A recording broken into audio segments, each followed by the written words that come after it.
అందరికీ నమస్తే. ఏదో అనుకుంటే ఏదో అయింది. హైదరాబాద్ సెంట్రల్ యూనివర్సిటీ భూముల విషయంలో మొదటికే మోసం జరిగింది.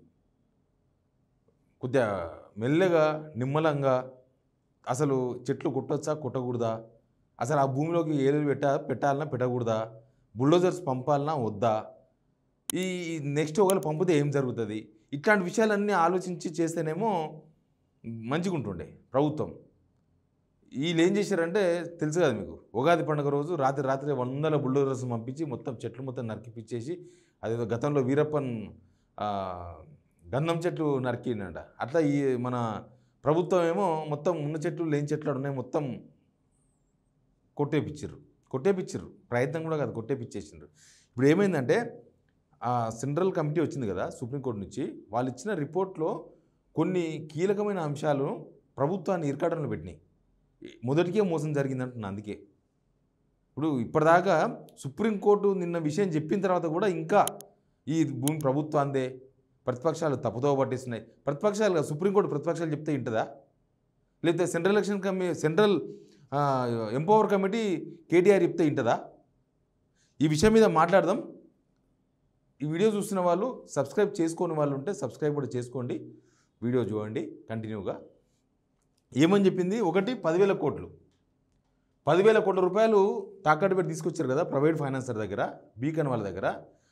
ఆ విషయాన్ని కూడా ఈ సుప్రీంకోర్టు కమిటీ వాళ్ళు ఇచ్చిన రిపోర్ట్లో, ఆ 60 పేజీల రిపోర్ట్లో పేర్కొన్నారు. ఏమని పేర్కొన్నారు?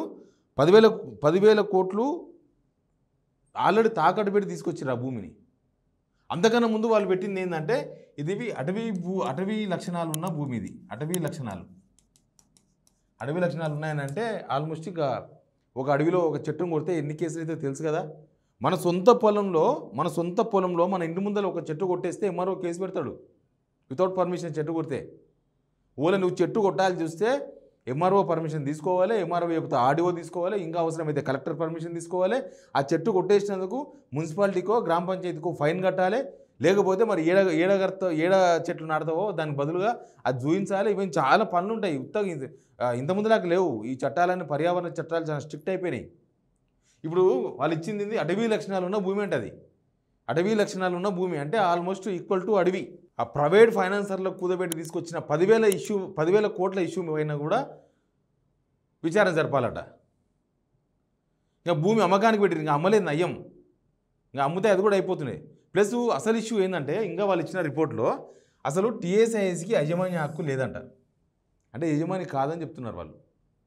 అది హెచ్సియు పరిధిలో ఉంది అంటే వాళ్ళే ఉన్నారు కబ్జాలో. చట్టాలు మనకే తెలుసు. 12 సంవత్సరాలు కనుక ఎవరైనా ఒక భూమిలో ఉంటే ఆ భూమి వాళ్ళదే. వాళ్ళు కౌలుకు తీసుకున్నారా, గుత్తకు తీసుకున్నారా, లేకపోతే అట్లా ఉన్నారా, అవన్నీ సంబంధం లేదు. 12 సంవత్సరాలు కంటిన్యూస్గా దానిలో కనుక ఉంటే ఆ భూమి వాళ్ళదే. ఇంకా ఆ భూమి ఇప్పుడు టీఎస్ఐఏసి పరిధిలో లేదు, హైదరాబాద్ సెంట్రల్ యూనివర్సిటీ పరిధిలోనే ఉంది అని సుప్రీంకోర్టు కమిటీ ఇచ్చింది. పోయిందా? ఆ భూమి కూడా పోయింది.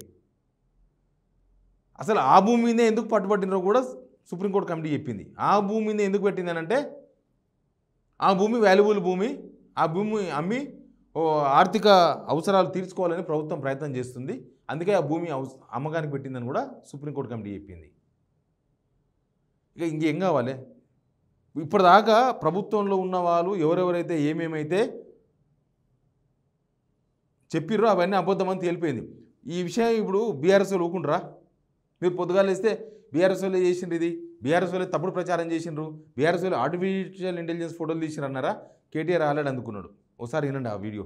రిపీట్ చేస్తాను, ఇది ఇంపార్టెంట్ మాట. వారు సెంట్రల్ ఎంపవర్డ్ కమిటీ ఇచ్చిన మాట ఏంటంటే, చెప్పిన రిపోర్ట్ ఏంటంటే, in view of the seriousness of the violations and potential financial impropriety, ఇక్కడ జరిగిన ఆర్థికపరమైన అవకతవకలు, ఇక్కడ జరిగిన ఉద్దేశపూర్వకమైన ఒక అరాచకత్వం ఏదైతే ఉందో దాన్ని దృష్టిలో పెట్టుకొని ఖచ్చితంగా మరి ఒక ఇండిపెండెంట్ ఇన్వెస్టిగేషన్ ఒక స్పెషలైజ్డ్ ఏజెన్సీ ద్వారా ఆర్డర్ చేయండి.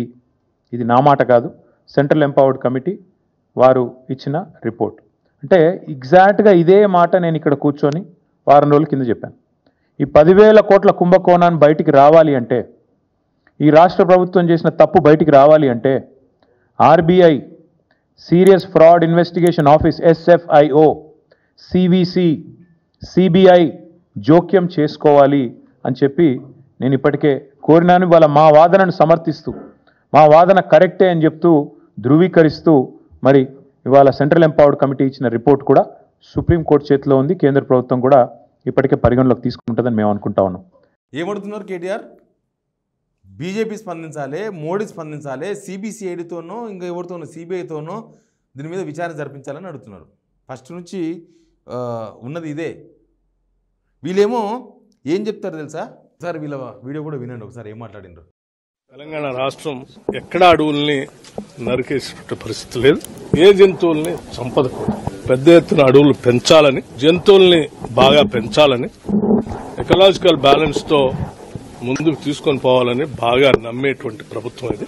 పూర్తి స్థాయిలో తెలంగాణలో అడవుల్ని, జంతువుల్ని, పర్యావరణాన్ని రక్షించే కార్యక్రమంలో భాగంగానే ప్రభుత్వం ముందుకెళ్తుంది. అడవి గాని భూమిని అడవి అంటున్నారు ఓ ప్రధానమంత్రి అంటే ఆశ్చర్యం వేస్తుంది. అంటే ఇక్కడ ఉన్న స్థానిక బీజేపీ నాయకత్వం ఆ విధంగా వారికి ఫీడ్బ్యాక్ ఇవ్వడం అనేది కూడా సరికాదు. అక్కడ ఉన్న భూమి అటవీ ప్రాంతమే కాదు, ఏం చెప్పమంటారు, కోర్టులో నడుస్తా ఉన్న మ్యాటర్. ఆ విషయంలో మేము ఎక్కువ మాట్లాడకుండా మేము ఖచ్చితంగా కూడా న్యాయాన్ని నమ్ముతాం, న్యాయస్థానాన్ని నమ్ముతాం. కోర్టు పరంగా ఇచ్చే జడ్జిమెంట్ కు సంబంధించి మా వాదనలను కూడా వినిపిస్తాం. ఆర్టిఫిషియల్ ఇంటెలిజెన్స్, కృత్రిమ మేధను ఉపయోగించుకొని అనేక మందిని ప్రభావితం చేసే విష ప్రచారం చేసిన, విషం జిమ్మే కార్యక్రమం చేసిండ్రు ప్రక్కన టీఆర్ఎస్, ఇంకో పక్కన బీజేపీ.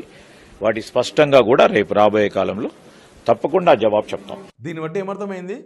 వీళ్ళు చెప్పే మొత్తం అబద్ధాలే. వీళ్ళు అటవీ భూమి కాదు అన్నారు.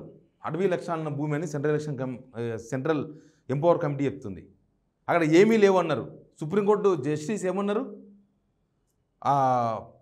కుక్కలు ఎమ్మడబడి రక్తాలు కాడుతుంటే ఆ జీవులు పారిపోతుంటే మాకు బాధ కలిగింది అన్నారు. మరి సుప్రీంకోర్టుకి చెప్పొచ్చు కదా, అవన్నీ ఆర్టిఫిషియల్ ఇంటెలిజెన్స్ వీడియోలు మీరు చూసిన తప్పు అని చెప్పొచ్చు కదా, వీళ్ళు వాదించవచ్చు కదా. వాదించలే.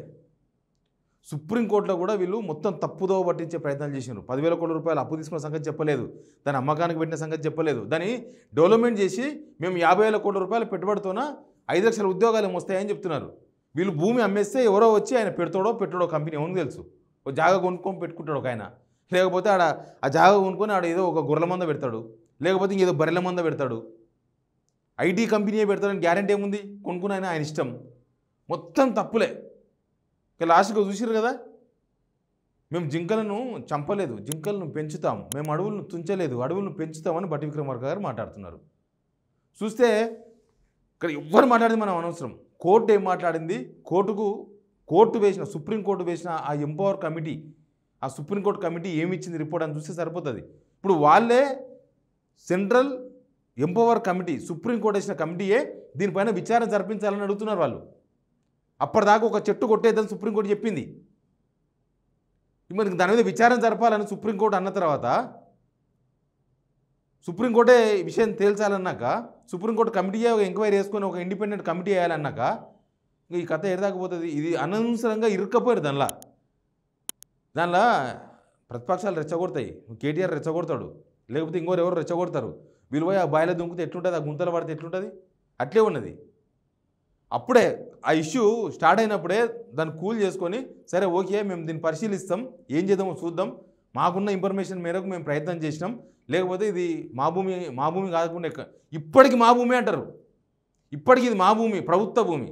మా భూమి అంటే శ్రీధరబాబుదో ఉత్తమ్ కుమార్ది ఏం కాదు, ప్రభుత్వ భూమి అంటే ప్రజలది.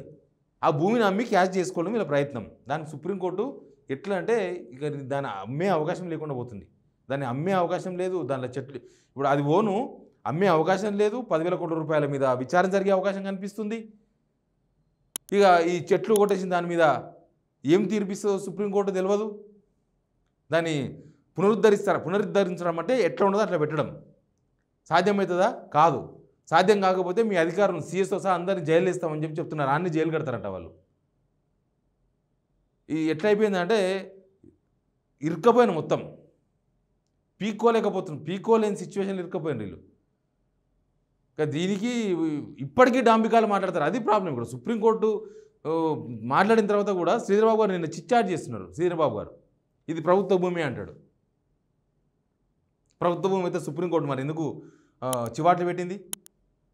ప్రభుత్వ భూమి అయితే సుప్రీం కమిటీ ఎందుకు ఈ 10,000 కోట్ల రూపాయలు ఎట్లా తీసుకున్నారని చెప్పేసి విచారణ జరపమంటుంది? అసలు ఆ విచారణ కనుక జరిగితే దీనిలో ఏమేం జరిగిందో మొత్తం బయటకు వస్తాయి. ఒక ప్రైవేట్ ఏజెన్సీకి డబ్బులు 10,000 కోట్ల రూపాయలకి ఎట్లా కుదబెట్టేసిండ్రు, బ్యాంకులకు కాదు, ఒక ఫైనాన్స్ ఒక మార్వాడికి చెప్పాలంటే ఒక మార్వాడికి తాకట్టు పెట్టిర్రు గవర్నమెంట్ భూమిని. ఎవరు బాధ్యులు దీనికి? వీళ్ళ గవర్నమెంట్ వచ్చింది దానికోసమా? ప్రైవేట్ వాళ్ళకు కుదబెట్టుకోనికేనా తెలంగాణ తెచ్చుకున్నది? కనీసం బ్యాంకు కూడా కుదబెట్టుకునే పరిస్థితి లేకుండా పోయింది తెలంగాణకు. ఎనీవే సుప్రీంకోర్టు కమిటీ లేకపోతే సుప్రీంకోర్టులో జరిగిన వాదనలు ఇవన్నీ చూస్తే మోకాళ్ళొద్దు కాదు పీకల వరకు మునిగిపోయింది గవర్నమెంట్ అనేది మాత్రం క్లియర్గా కనిపిస్తుంది. Please subscribe signal TV.